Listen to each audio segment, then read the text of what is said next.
This is a reading from the 33rd chapter of Exodus.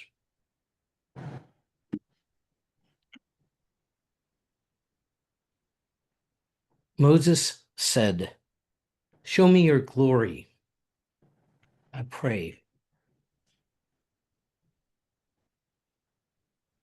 Sorry, my mouse keeps pushing my page to the bottom. Let's try this again.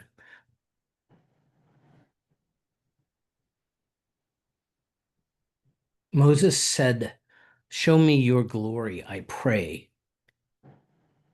And he said, "I will make all my goodness pass before you, and will proclaim before you the name, the Lord. And I will be gracious to whom I will be gracious, and will show mercy on whom I will show mercy. But," he said, "you cannot see my face, for no one shall see me and live." And the Lord continued, "See, there is a place by me where you shall stand on the rock. And while my glory passes by, I will put you in a cleft of the rock, and I will cover you with my hand until I have passed by. Then I will take away my hand, and you shall see my back, but my face shall not be seen." This is a story of one of God's appearances to Moses. It's not the story of the burning bush in which Moses was afraid to even look at God. It is the story of the angry discussion between Moses and God after Moses comes down from Mount Sinai with tablets containing God's laws, only to discover that in his absence, the people of Israel have asked Moses' brother Aaron to create something that will represent God for them, and Aaron has responded with a golden calf. Moses is so angry at the people for wanting an easier God that he breaks the tablets containing God's law and huffs his way back up Mount Sinai for another consultation. Neither Moses nor God are really angry with each other, but they are so disgusted with the behavior of their children that, as parents sometimes do, they throw the blame around. "Do you see what your children just did?" God asks. "My children," Moses says. "Don't forget that they were your children first." It looks as though Moses and God are going to have to part company because God can't stand to be around the kids. And even though Moses can't stand them either, he's not prepared to leave them. After a little bit of arguing, they both cool down and then they start to make up. Moses makes sure that God knows that the people won't survive without God's presence. God makes sure that Moses knows how special Moses is to God. And that's when Moses makes his bold request. He knows how much he loves God. He wants to be sure that God really loves him. How can he be sure unless he can see God face to face? Unless God will let Moses see him. Surprisingly, God agrees because he does love Moses, and he wants Moses to know that God will always be present with him. But there will have to be conditions on Moses' vision. The glory of God is so great that Moses would not be able to see it and live. So Moses won't be allowed to see God's glory, God's face, but only the part of God that won't kill him, which is God's back. And he will hear God's voice. God will proclaim himself as he passes by. In order for all of this to happen, Moses needs to stand in a cleft in a rock on Mount Sinai. And God will parade in front of the rock, speaking his own name and hiding Moses' face with his hand until it is safe for Moses to look, and then Moses' face will be uncovered, and he can look out from the cleft in the rock in order to get a glimpse of God's back. Try for a moment to imagine this. It's as though you were truly, madly, deeply in love with a person, and that person loved you also truly, madly, deeply. And so the two of you began to share a life together without ever seeing each other, to live with one another, leaving signs and notes, occasionally calling out from one room to another, but never seeing each other until finally, out of great love, Your friend and lover agrees that just once it will be okay for you to stand inside the bathroom closet while he or she sings in the shower. And when the shower is over and your friend steps out of the shower and reaches for a towel in the other direction, in that one moment, you can step out of the closet and gaze upon your lover's backside before it's covered with a towel and robe and your friend walks out of the room. On the face of it, this is a ridiculous agreement, but it's also the mystery of God. We don't ever see the entirety of God. We get partial glimpses. It's small starts. We understand piece by piece.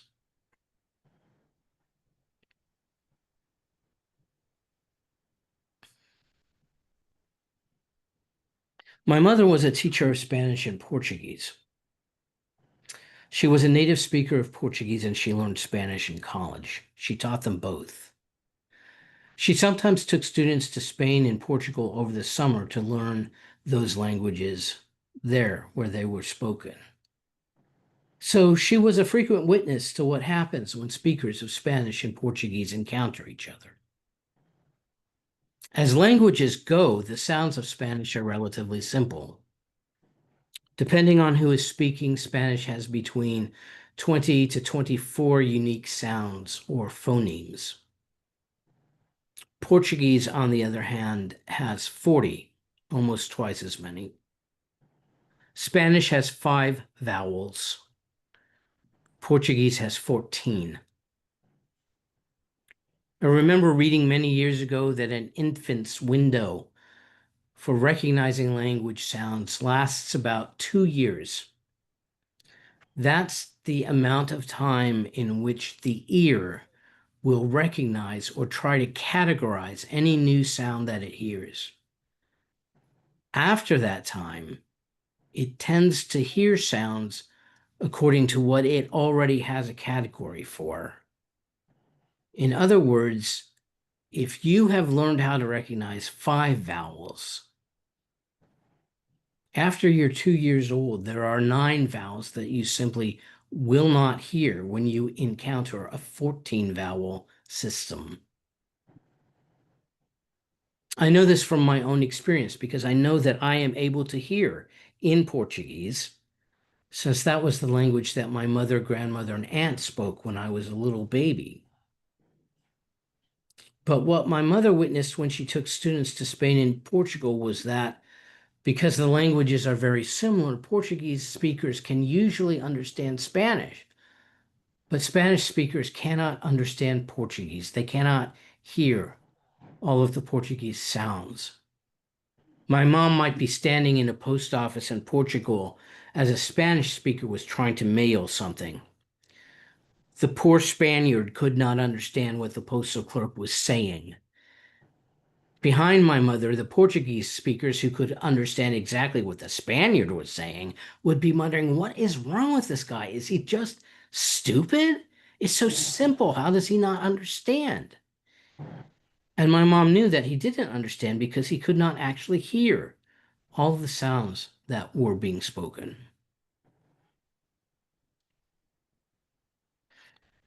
This is what really bothers me, although bother is way too mild a word.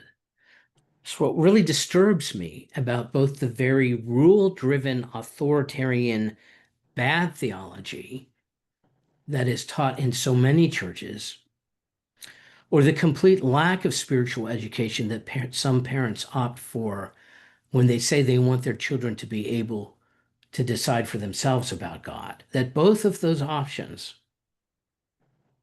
learning about God based completely on following somebody else's rules, or not being taught anything about God at all. Both of those options make it so difficult for a person to understand when they are, in fact, in God's presence, when God is speaking, how God is speaking, what it might mean to hear God's voice. To be very crass, if you have never smelled cow manure, You do not know what cow manure smells like. You can drive through the country past a dairy farm and have no idea what it is that you're smelling. Although you can become educated about the smell of cow manure by visiting a dairy farm and having someone say to you, what you're smelling is cow manure. But if you have been cut off from the idea that you can have a regular ongoing experience of God, it might be as difficult to come across the experience of God as it is to hear 14 vowels when you only grew up with 5.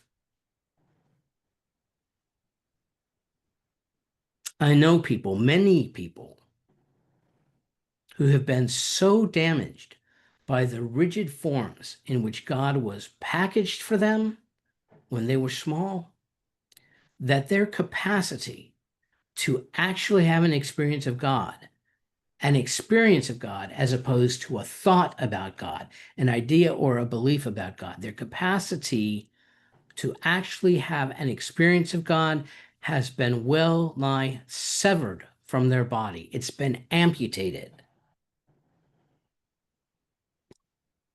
That's a harsh judgment, a painful judgment, and yet it's true, which is why bad theology and spiritual indifference make me both so very angry, because they harm people in the vital sensory function of perceiving God. But all is not lost. God continues to seek us even when we have lost our capacity for seeking God. When some wall has been created between my heart and God, God has infused an opening into that wall. God creates a back door and finds an empty room to dwell in. It isn't necessarily what we would think. It can be something we don't suspect at all. When I think about God finding a door or making a door, being present even when we don't know how to ask for it, I think of a friend I had in graduate school. She went through 3 years of emotional turmoil as she decided whether to break off a relationship or make a commitment to it. Sometimes she wept. Sometimes she trembled. Sometimes she lay in a fetal position on her bed. And more than anything else, she went outdoors and she rode her bicycle. She found peace there. She rode her bike for hours and hours and hours. In fact, at the end of this time of struggle, she became a semi-professional bike racer. And I believe that her bicycle was God's back door to her heart. I am quite sure that she would never put the name God on that experience. And yet, it was an experience of the ineffable, of what cannot be named or defined, of the invisible tie between her soul and the soul of the universe. That tie that kept her from spinning off into a decaying orbit that would lead to self-destruction. The theologian Abraham Joshua Heschel considers wonder to be one of the ways in which human beings know about the world. Though the paradox is that what we know by wonder is that there's a gap between all of our knowing and all of the world's being. What we learn by reason is helpful, but it isn't all that the world is. Heschel describes it like this: we do not leave the shore of the known in search of adventure or suspense or because of the failure of reason to answer our questions. We sail because our mind is like a fantastic seashell. And when applying our ear to its lips, we hear a perpetual murmur from the waves beyond the shore. For our own sanity, at a minimum,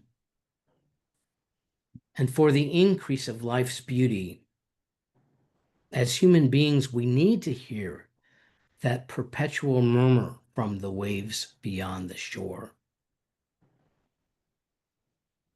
And if for some reason the capacity in you to see God's back, to speak with God, to hear the murmur is diminished, then look for where in life you find yourself tied to what is beyond you, to what is infinite, to what transcends time. Because that is where we find not only life's fullness, but its holiness.